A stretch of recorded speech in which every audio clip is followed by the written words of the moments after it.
Hi guys, welcome to my YouTube channel.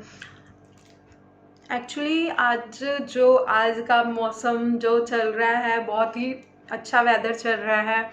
यह जो मौसम है, ये जो मंथ है, बहुत पवित्र और पावन माना जाता है, क्योंकि इसमें शिव जी सावन मतलब स्टार्ट होते हैं।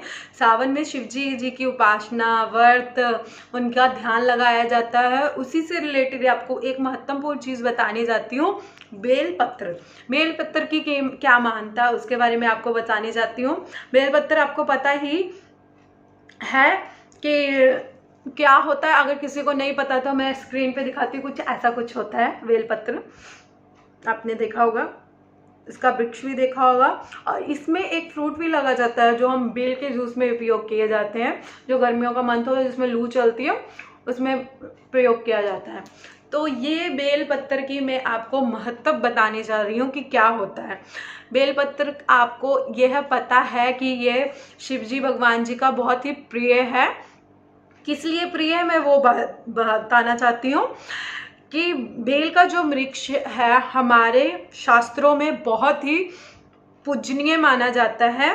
किस लिए पूज्य माना जाता है? ये माता पार्वती की जो पसीना है उससे उनका उत्पन्न हुआ था, इस करके ये पवित्र और महत्वपूर्ण माना जाता है। जैसे तुलसी माता की लक्ष्मी का वास है, वैसे ही उसी तरह बेलपत्र है वो पार्वती माता जी का वास है।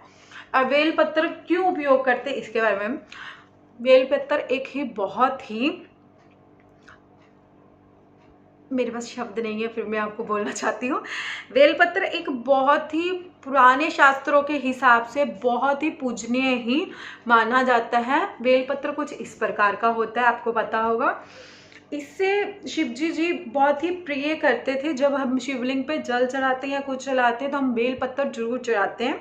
बेलपत्र से क्या होता है, बेलपत्र से अगर हम देखें तो इससे जो नेगेटिव एनर्जी है, जो हमारी गलत भावना, गलत थॉट है, वो खत्म होती है। अगर इसको घर में लगाया जाए तो एक घर में बहुत अच्छी एनवायरनमेंट आती है।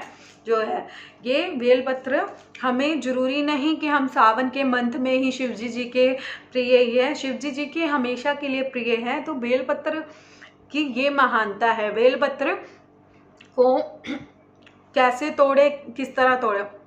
जब भी हम बेलपत्र के पेड़ में जाते हैं तो कोई एक सिंगल पत्ता तोड़ता, हमने सिंगल ही पत्थर तोड़ना है। आपको पता है शिव जी के 3 आँख हैं, तो हम बेलपत्र भी उसी हिसाब से 3 तिगड़ों में तोड़ते हैं।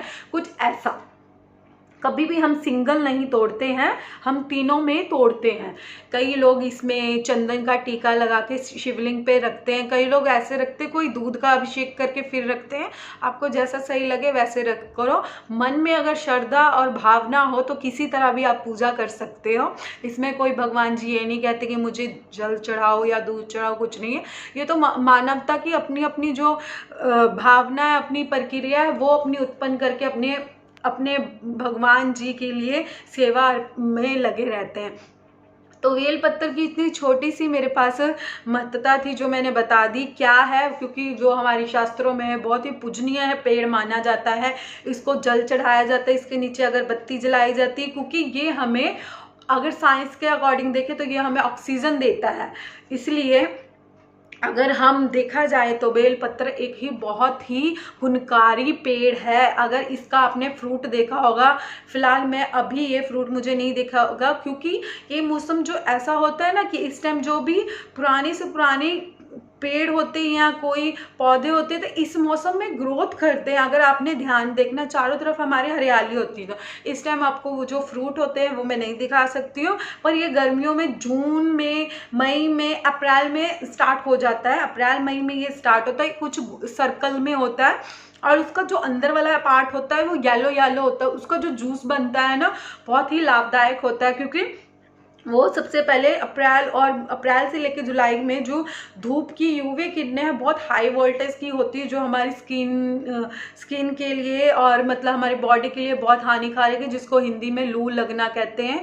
तो वो जूस उस टाइम उपयोग किया जाता है। तो वेल की इतनी महत्ता है पूजा की तौर पे, साइंस की तौर पे, तो सबका अपना अपना मानना है। तो ये जो पावन का महीना है, सावन का महीना है, अपने घर में शिवजी जी की अपनी आराधना पूजा कीजिए और शिवजी जी को अपने घर में खुश शांति रखिए।